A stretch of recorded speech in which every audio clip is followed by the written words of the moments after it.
et pasteur Adrien, capable de faire pour nous la lecture de la parole de Dieu que nous trouvons dans le livre de Jean, chapitre 1er, verset 1er à 18. Jean, chapitre 1er, évangile selon Saint Jean, chapitre 1er, verset 1er à 18. Pasteur Adrien. Amen. Jean, chapitre 1er, verset 1er à 18. Au commencement était la parole,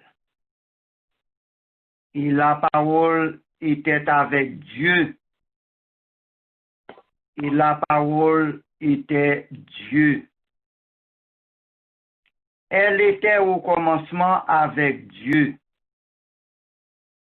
Toutes choses ont été faites par elle. Et rien de ce qui a été fait n'a été fait sans elle. En elle était la vie, et la vie était la lumière des hommes. La lumière luit dans les ténèbres, et les ténèbres ne l'ont point reçue. Il lui est un homme envoyé de Dieu. Son nom était Jean.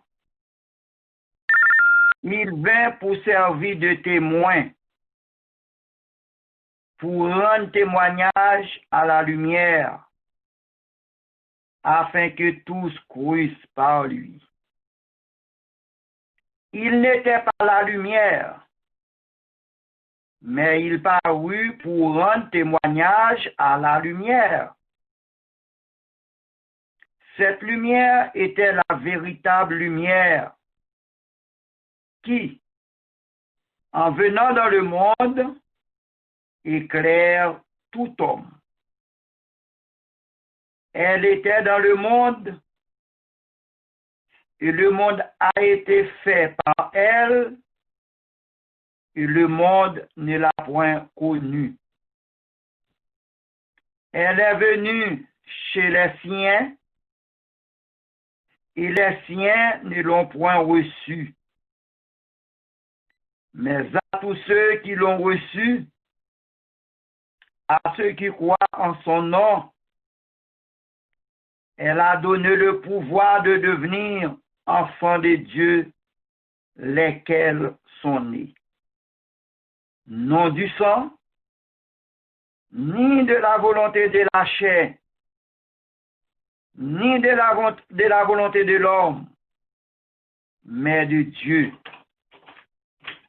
Et la parole a été faite chair, et elle a habité parmi nous, pleine de grâce et de vérité. Et nous avons contemplé sa gloire, une gloire comme la gloire du Fils unique venu du Père. Jean lui a rendu témoignage et s'est écrié, c'est celui dont j'ai dit, celui qui vient après moi m'a précédé, car il était avant moi.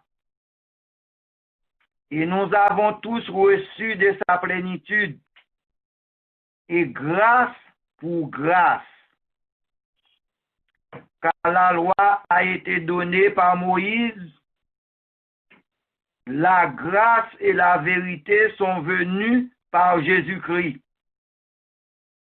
Personne n'a jamais vu Dieu, le Fils unique, qui est dans le sein du Père, et c'est lui qui l'a fait connaître. Ici s'arrête les portions de la lecture de la parole de Dieu pour la édification commune de nos âmes. Amen.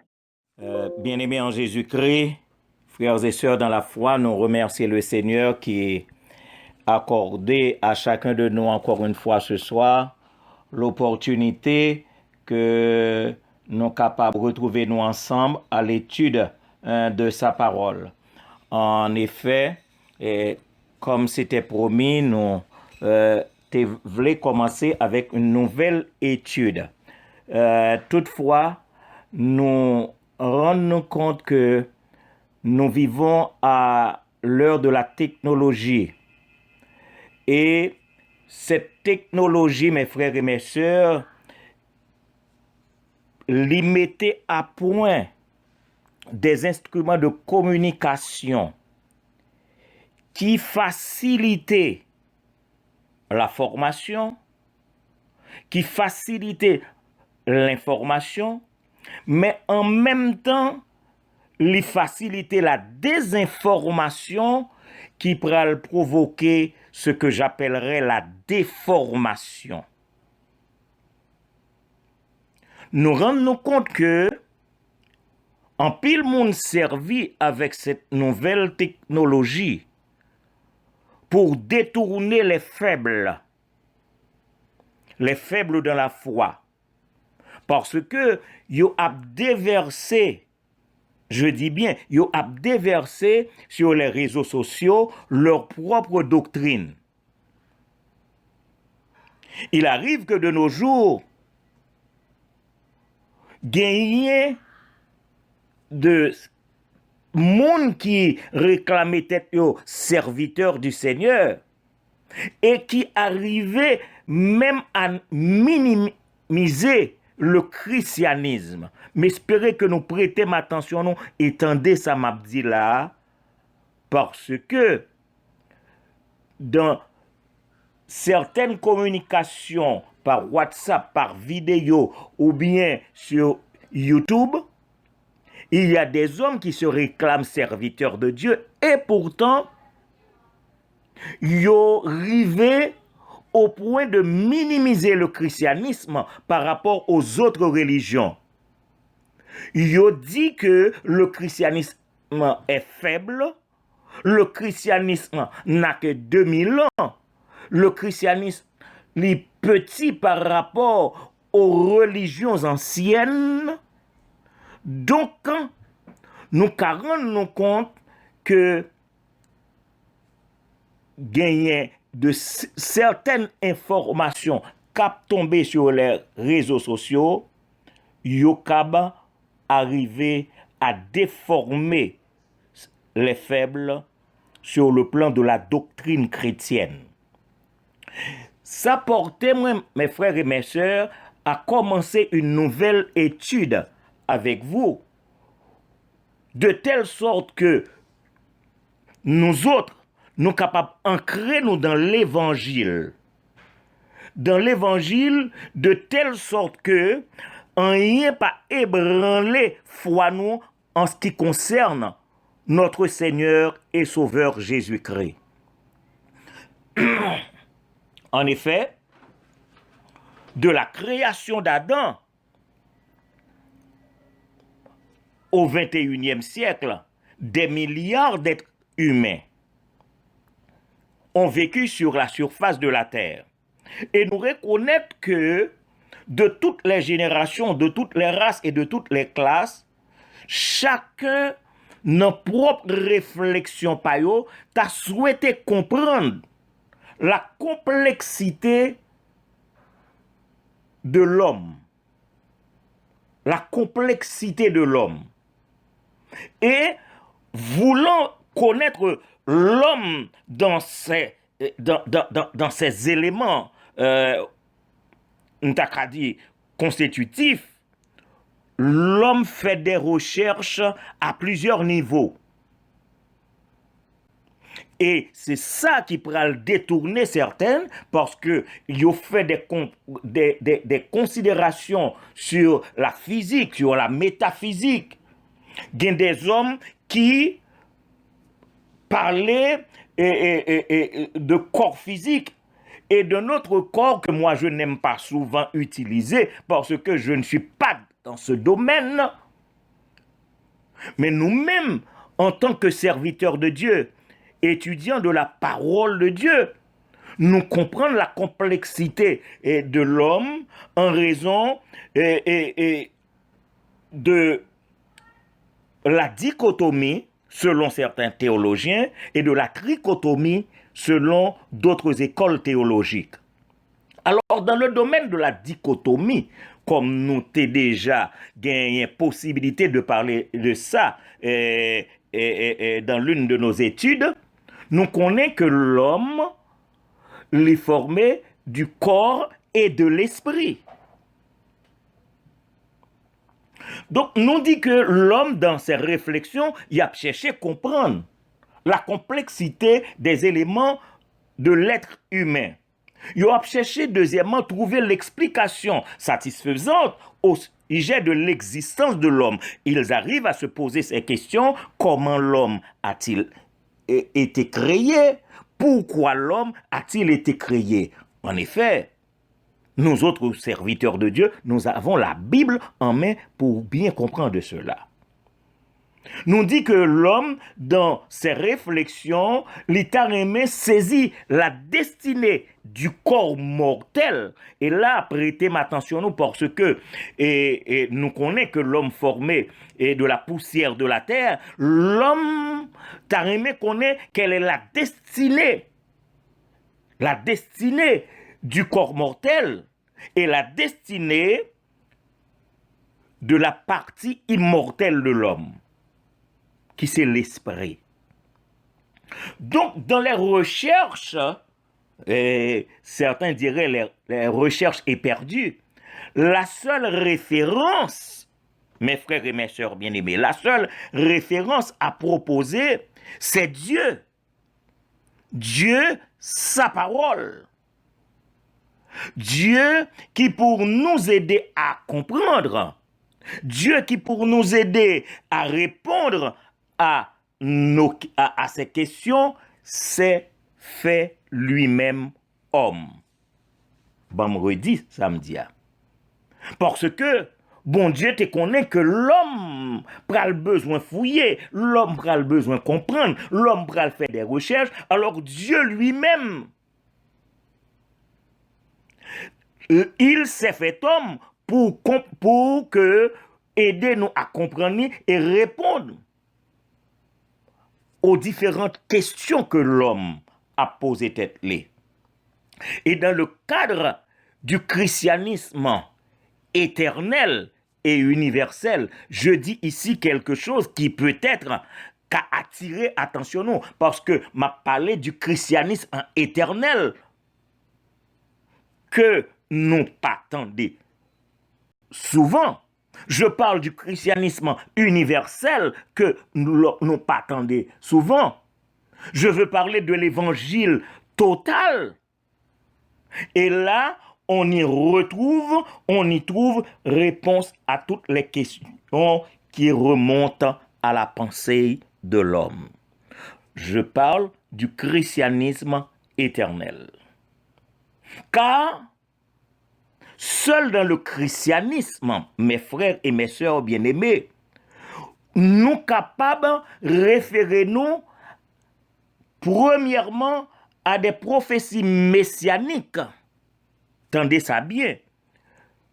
Et c'est l'une des raisons pour lesquelles je parle du christianisme éternel. Parce que seul dans le christianisme, nous sommes capables de référer nous à des prophéties messianiques et parler du christianisme en prévision.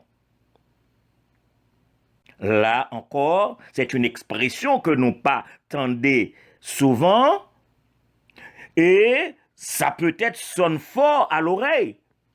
Mais moi, je dire que dans le christianisme éternel, on peut se référer premièrement à des prophéties messianiques qui permettent que nous puissions parler du christianisme en prévision. Maintenant, nous ouvrons la Bible nous ensemble avec dans Genèse chapitre 3, le verset 15. Genèse chapitre 3, le verset 15, parce que je parle du christianisme en prévision.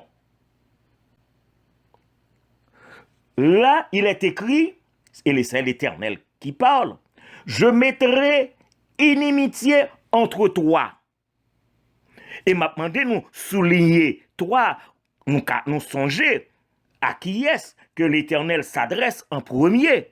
Elle dit, « Je mettrai inimitié entre toi. » Et toi, ça a remplacé l'adversaire sous forme de serpent. On continue verset. Je mettrai inimitié entre toi, l'adversaire sous forme de serpent, et la femme. Et la femme qui était représentée à cette époque-là par Ève. Nous continuons.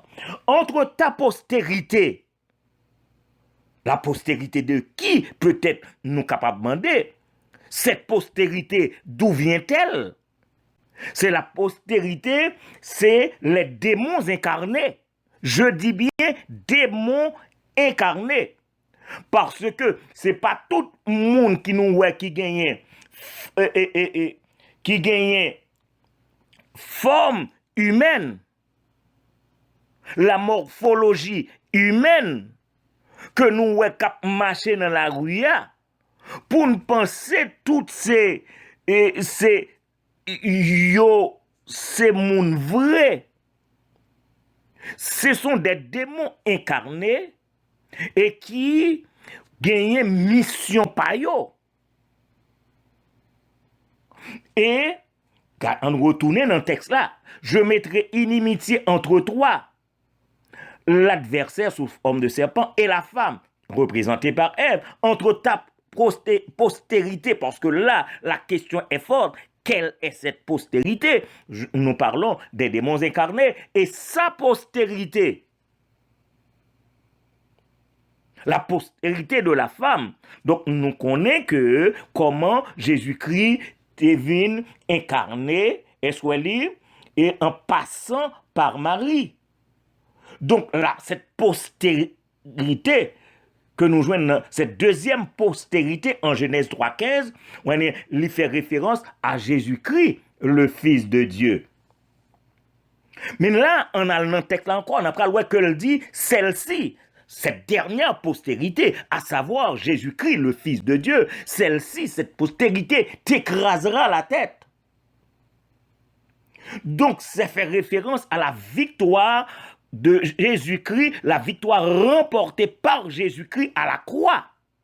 M'a redit ça, m'a reprend le texte là parce que c'est un texte messianique qui gagnait une portée messianique parce que il fait référence à deux bagailles que l'homme porte qu'aux gens qu'a pensé. C'était le christianisme en prévision. Je reprends le texte. Je mettrai inimitié entre toi et la femme, entre ta postérité et sa postérité, et celle-ci, la postérité de la femme, à savoir Jésus-Christ, t'écrasera la tête. C'est la victoire remportée à la croix. Et là, m'a demandé nous ouvrir Bible nous en Colossiens le chapitre 2, les versets 14 et 15, nous prenons ça, l'apôtre Paul écrivant aux Colossiens écrit, l'apôtre Paul dit, il qui remplace Jésus-Christ a effacé l'acte dont les ordonnances nous condamnaient et qui subsistait contre nous, et il l'a détruit en le clouant à la croix. Là, il faut être éclairé par la lumière du Saint-Esprit pour comprendre que le Christ en croix n'était pas une défaite, mais plutôt une victoire remportée en notre faveur. Il a effacé l'acte dont les condamnations, dont les ordonnances nous condamnaient et qui subsistaient contre nous, et il l'a détruit en le clouant à la croix. Il a dépouillé les dominations et les autorités. Nous disons merci au Saint-Esprit qui nous permet de comprendre ce passage. Et il les a livrés publiquement en spectacle en triomphant d'elle à la croix. Donc voilà la tête de la postérité de Satan qui est écrasée à la croix. Et la résurrection au dimanche de Pâques, c'est la victoire finale que notre Seigneur a remportée en notre faveur. Et texte là, finit pour le dire, et tu lui blesseras le talon. Qu'est-ce que cela représente? C'est l'Église persécutée. C'est l'Église persécutée. Donc, nous qu'à comprendre que le christianisme ne date pas d'hier. Le christianisme ne dépend pas de date que l'homme a metté. Mais le christianisme est éternel et à partir de ce verset, ça autorise nous parler de christianisme en prévision. Nous prenons lire un deuxième texte des Saintes Écritures. Et là, nous prêter attention nous encore et pendant que nous-mêmes nous ouvrons la Bible, nous dans Ésaïe 9, le verset 5. Verset que peut-être nous connaissons très bien. Ésaïe 9, verset 5. Car un enfant nous est né. Mais espérez que nous suivons moi. Un fils nous est donné. Et la domination reposera sur son épaule. On l'appellera admirable, conseiller, Dieu puissant, Père éternel, prince de la paix. Donc cela veut dire que le plan de Dieu, le plan pour le christianisme, le plan du christianisme ne date pas d'hier. Le plan du christianisme, lui, existait depuis l'éternité.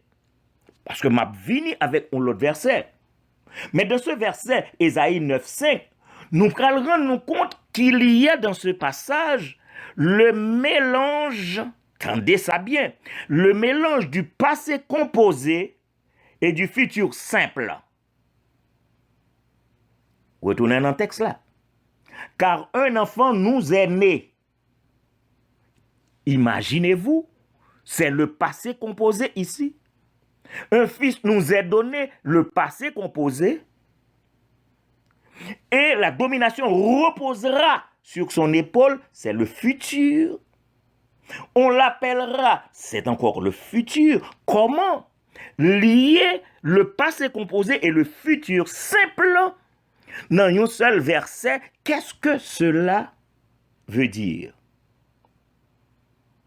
Ça nous porte à réfléchir au présent du Sauveur dans un cadre éternel.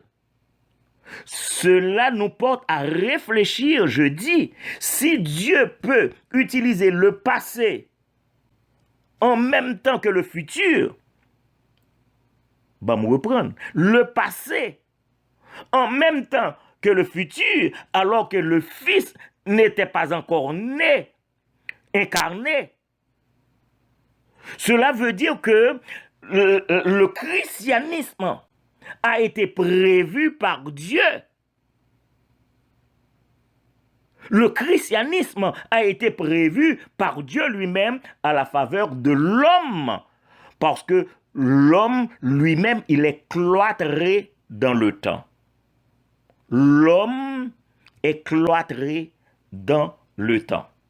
Mes frères et mes sœurs bien-aimés, vous connaissez bien tout le monde qui t'a fait Éphésiens ensemble avec moi, qui t'a eu chance pour ça. Songez que dans Éphésiens, le chapitre 1er, à partir du verset 4, nous parlons en lui, nous avons été élus avant la fondation du monde. Je reprends. En lui, nous avons été élus avant la fondation du monde. Donc cela veut dire ceux qui sont sauvés en Jésus-Christ. Le christianisme ne date pas d'hier. Avant la fondation du monde, Dieu a fait provision. Donc la prévision du christianisme, l'y retrouver avant la fondation du monde. Donc, prétendre que le christianisme n'a que 2000 ans,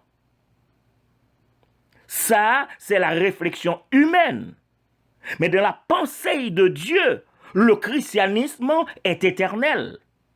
Et c'est pourquoi j'ai parlé du christianisme éternel et me référer premièrement à des prophéties messianiques pour parler du christianisme en prévision. Mais deuxièmement, je voulais parler dans le cadre du christianisme éternel. Je voulais référer nous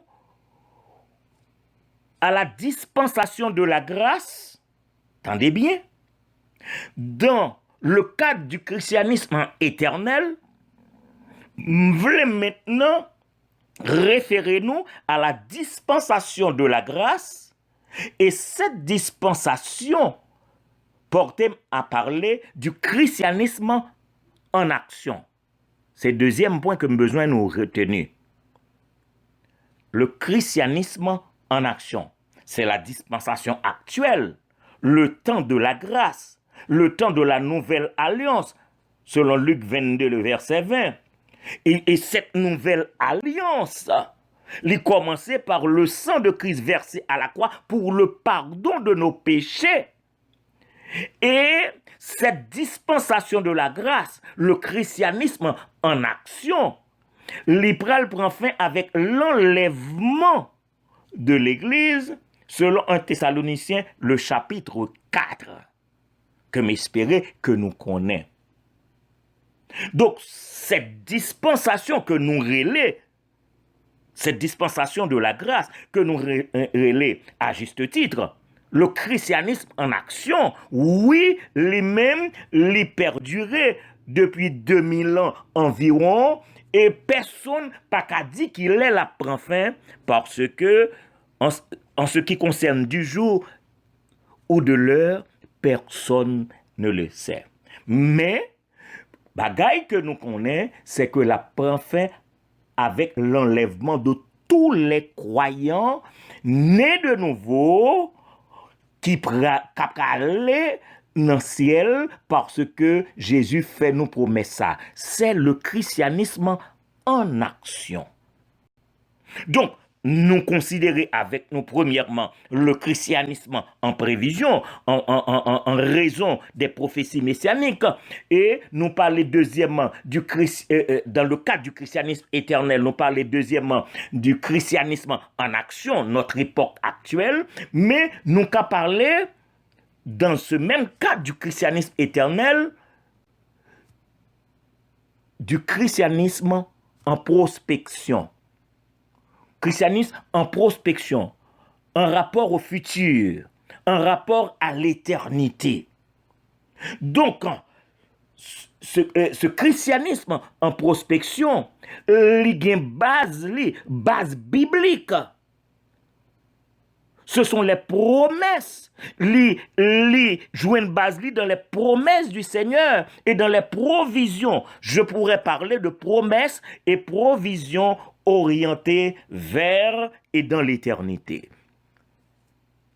On est capable de parler de promesses et provisions orientées vers et dans l'éternité. Parce que notre Seigneur Jésus-Christ, est-ce qu'il était dit, nous dans Jean 14, les 3 premiers versets, que votre cœur ne se trouble point, croyez en Dieu et croyez en moi. Il y a plusieurs demeures dans la maison de mon Père. Si cela n'était pas, je vous l'aurais dit, je vais vous préparer une place. C'est le christianisme en prospection. Et lorsque je m'en serai allé et que je vous aurai préparé une place, je reviendrai et je vous prendrai avec moi afin que là où je suis, vous y soyez aussi. En effet, pas aucune autre religion que moun capable prendre pour comparer avec le christianisme, au point pour comprendre que, pour dire que le christianisme est faible. Nous reconnaître dans le christianisme en prospection et la première phase du christianisme en prospection, c'est l'enlèvement de l'Église. Ok, dans l'enlèvement de l'Église, nous connaissons dans 1 Thessaloniciens, le chapitre 4, on est nous capable de faire lecture de ce passage, et puis nous prenons que tout est écrit en ce qui nous concerne, en ce qui concerne notre futur, notre avenir, notre éternité. Dans le christianisme, nous rendons compte que il s'étend du moins infini au plus infini.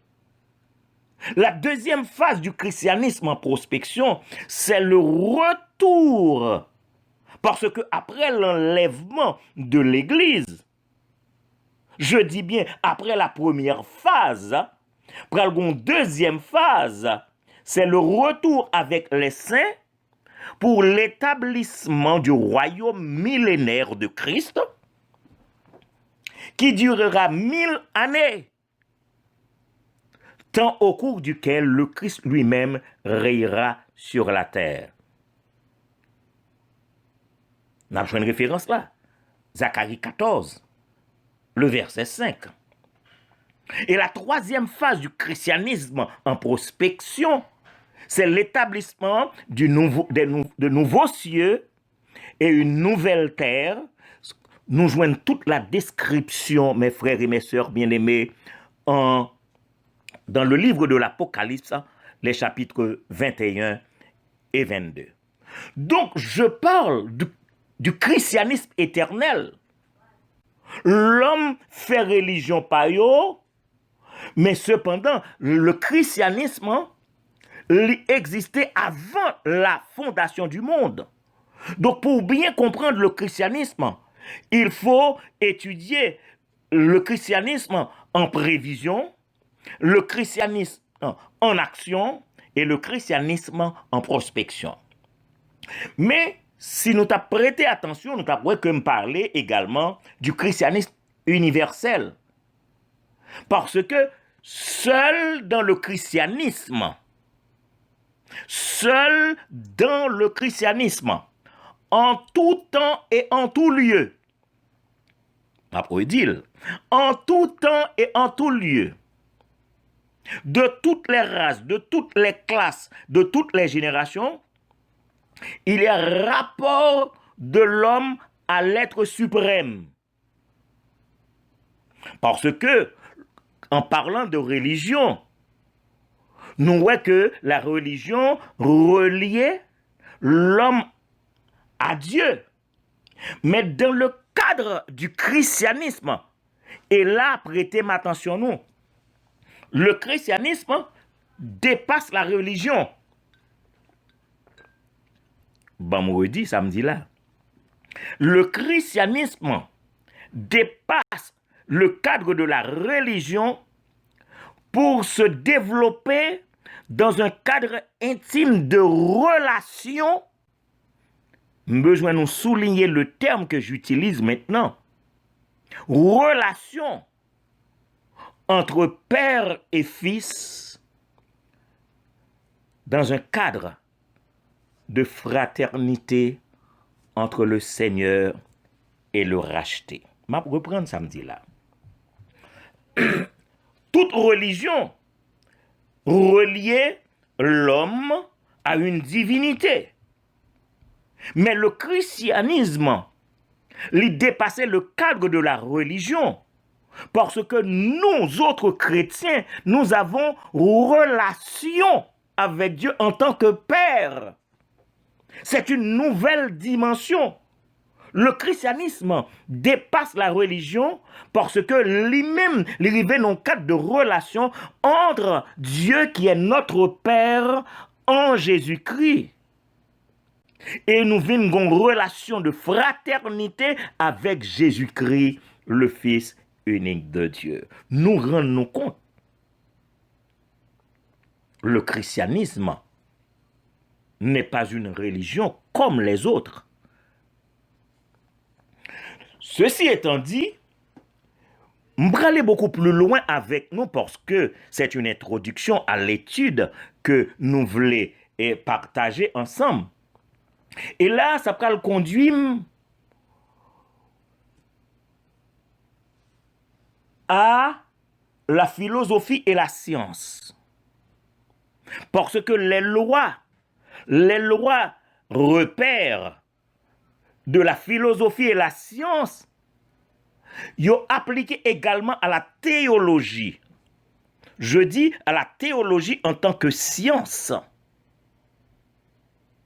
Et les trois lois de la philosophie et de la science, c'est premièrement l'observation.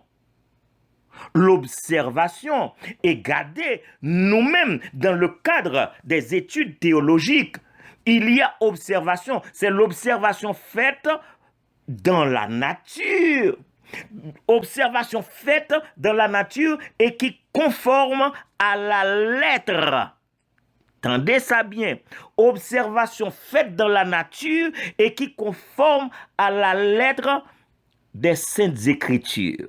Parce que, l'année en Genèse, tout ce qui existe dans la nature est rapporté dans les Saintes Écritures. Donc, cela veut dire que la première loi de la philosophie, de la science, s'applique également à la théologie, c'est l'observation. Dieu merci, dans nos lectures quotidiennes de la parole de Dieu, lecture méditative, ça porte-nous à l'observation pour nous voir que tout est écrit dans la Bible, la parole de Dieu. La deuxième loi de la philosophie et de la science, c'est l'expérience. Et toujours dit ça, pas gain chrétien sans expérience. C'est l'expérience que nous faisons dans la vie avec le Christ. Parce que chaque chrétien fait une expérience personnelle qui permet que foi ancrée dans l'évangile. Donc, ces deux premières lois, ils répondent à la théologie. L'observation, l'expérience. Et la troisième loi, c'est l'application. Et l'application des ordonnances bibliques à effet constatable. Cela veut dire que, bon, dis-nous, l'évangile, leur appliquer la parole de Dieu, les ordonnances bibliques, il y a effet que vous capable d'arriver, constater dans la vie courante. Donc tout cela nous conduit, mes frères et mes sœurs bien-aimés, à une branche de la discipline théologique que l'on appelle la Christologie. Christologie. C'est l'objet de notre étude. C'est une branche de la théologie qui étudie la personne et l'œuvre de Jésus-Christ. Je reprends pour vous. La Christologie, qui pourra faire objet de notre étude, c'est une branche de la théologie qui étudie la personne et l'œuvre de Jésus-Christ. Parce que, pour mieux vénérer quelqu'un, on nous reconnaît ça, pour mieux vénérer quelqu'un, il faut être au courant de sa dignité, de sa divinité. Je reprends.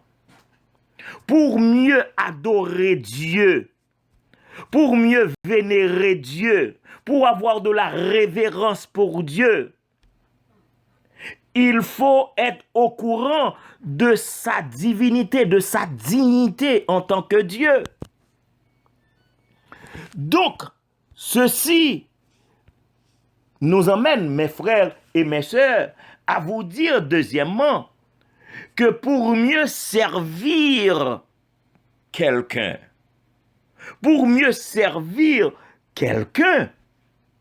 il faut chercher à le connaître. Bon, on redit samedi là. Pour capable un serviteur de Jésus-Christ, il faut connaître Jésus-Christ. Troisièmement, pour proclamer son nom, il faut pouvoir bien présenter celui que l'on proclame, celui que l'on annonce. Donc cela veut dire que il est extrêmement important, puisque Dieu nous appelle à son service, puisque Jésus-Christ nous dit « Allez, faites de toutes les nations des disciples », puisque nous avons une certaine responsabilité en tant que disciples de Jésus-Christ, nous devons le connaître pour mieux le servir. Et c'est pourquoi nous avons étudié ensemble la Christologie, une étude sur le Christ, qui va porter nous à considérer premièrement sa préexistence. Nous avons 12 chapitres à étudier ensemble. Premièrement, le premier chapitre, c'est la préexistence de Jésus-Christ, son existence antérieure, son existence en dehors du cadre temporel dans lequel nous vivons. Parce que Jésus-Christ, il est hors de temps. Oui, il était vivant dans le temps ensemble avec nous, mais il vit de toute éternité. Donc nous devons parler de sa préexistence. Deuxièmement, nous devons parler de sa divinité, l'essence de sa nature. Et là, nous allons essayer d'aborder le concept de la Trinité dans l'unité. Le concept de la Trinité dans l'unité. Troisièmement, nous avons pour nous l'incarnation de Jésus-Christ. Ça veut dire le revêtement de la forme humaine. On parlait de revêtement de la forme humaine dont le Dieu éternel, il s'habille de telle façon que nous sommes capables de et de façon pour le remplir mission. Et là, au niveau de sa mission, nous prenons que nous avons pour nous parler de sa mission éducative avant de remplir sa mission de salut pour notre rédemption que nous connaissons qui était faite. Sa mission éducative du fait que 3 ans de ministère pour former des disciples. Donc, nous rendons compte que son incarnation qui fait qu'il obligé revêtu de la forme humaine, lui qui est Dieu éternel, il s'est habillé de la chair pour se faire voir et remplir sa mission. Et dans ce chapitre, nous parlons sous-chapitre, ce sont les appellations relatives à son incarnation. Et quand on a parlé de appellation, parce que là, ça t'a demandé en pile explication. Comment se fait-il qu'il soit appelé à la fois fils de Marie, fils de Dieu, fils de David, fils de l'homme? Le même terme est utilisé. Il est fils de Marie, fils de Dieu, fils de David, fils de l'homme. Comment peut-il être à la fois fils de ces différents titres que nous dit là? Donc, il va falloir que nous abordions ce chapitre. Le 4e chapitre, nous, pour mener nous dans l'humanité de Jésus-Christ, son accommodement au caractère spécifique, mais je dirais caractère spécifique et positif de la nature humaine. 5e chapitre, pour conduire nous à sa mission, son ministère, la tâche confiée et fonction déterminée par le Père. 6e chapitre, c'est sa mort. Sa mort décidée et une mort à effet propitiatoire. Le nous arrivé dans ce chapitre-là, n'a pas plus d'explication. 7e chapitre, c'est sa résurrection. Exemple de victoire qui rassure aussi notre victoire. 8e chapitre, son ascension, fin de sa mission sur la terre, retour vers le trône de son Père, où il plaide en notre faveur et nous prépare des places dans sa propre demeure. Waouh, c'est extrêmement intéressant le chapitre de son ascension. Mais au 9e chapitre, c'est là nous allons gagner une première phase. C'est la première phase de son retour. Et première phase, ça, c'est pour nous prendre avec lui. Selon Jean, le chapitre 14, les versets 1 à 3 que nous sommes libres. Mais la deuxième phase de son retour, c'est pour régner avec nous sur cette terre. Waouh! On a bien pour nous parler en long et en large de ça.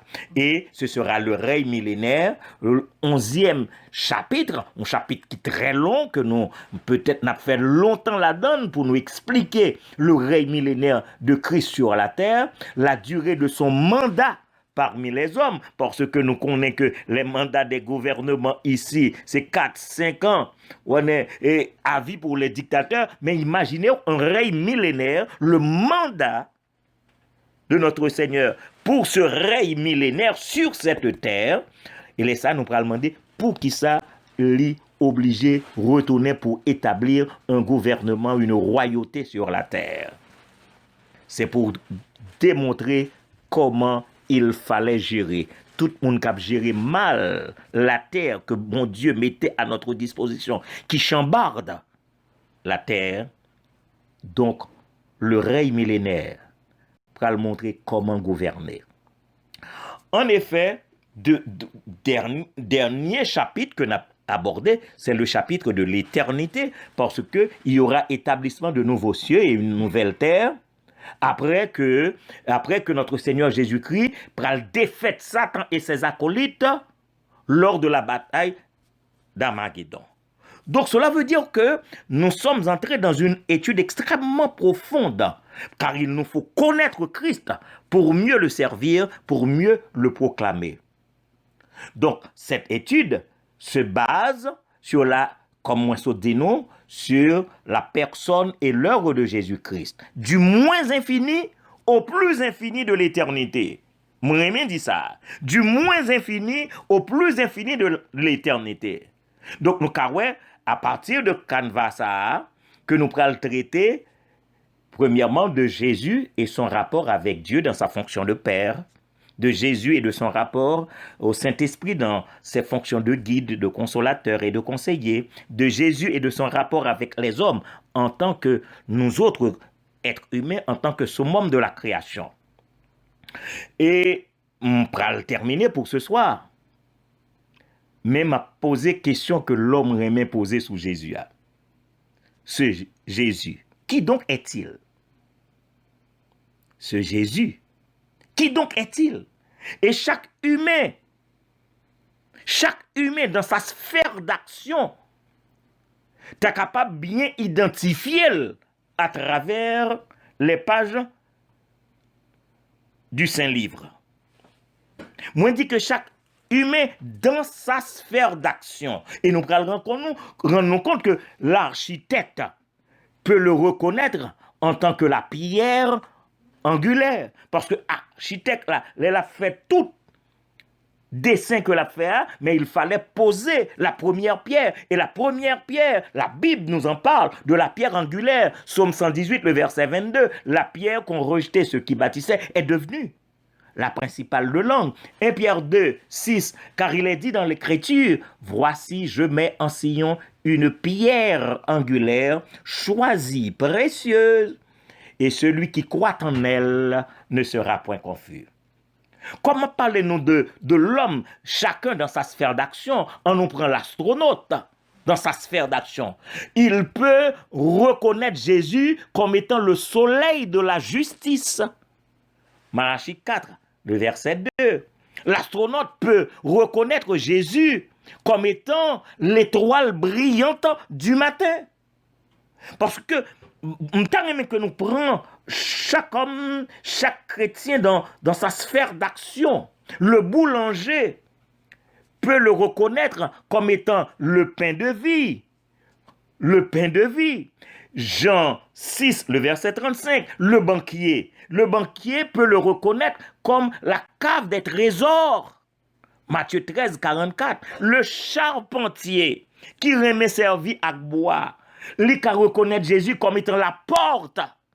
Jean 10, le verset 7. Le médecin peut le reconnaître comme le guérisseur des malades. Jean 9, le verset 7. Le fermier, moun qui a occupé de l'agriculture, il peut reconnaître Jésus comme le maître de la moisson. Luc 10, verset 2. Donc nous voyons que l'évangile, la parole de Dieu, répond à toutes les questions et sous toutes les formes. Ceci revient à dire que le Christ est au centre de la vie. M'a dit samedi. Le Christ est au centre de la vie, au centre de la Bible. Il joue un rôle déterminant dans tous les domaines. La création du cosmos, le maintien de l'univers, la réparation de l'homme. Il est le chemin, la vérité et la vie. Jean 14, 6.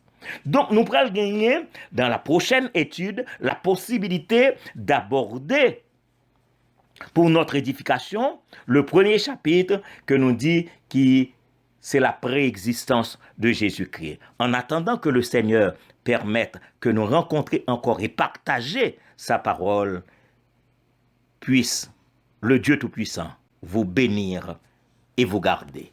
Qu'il en soit ainsi. Amen.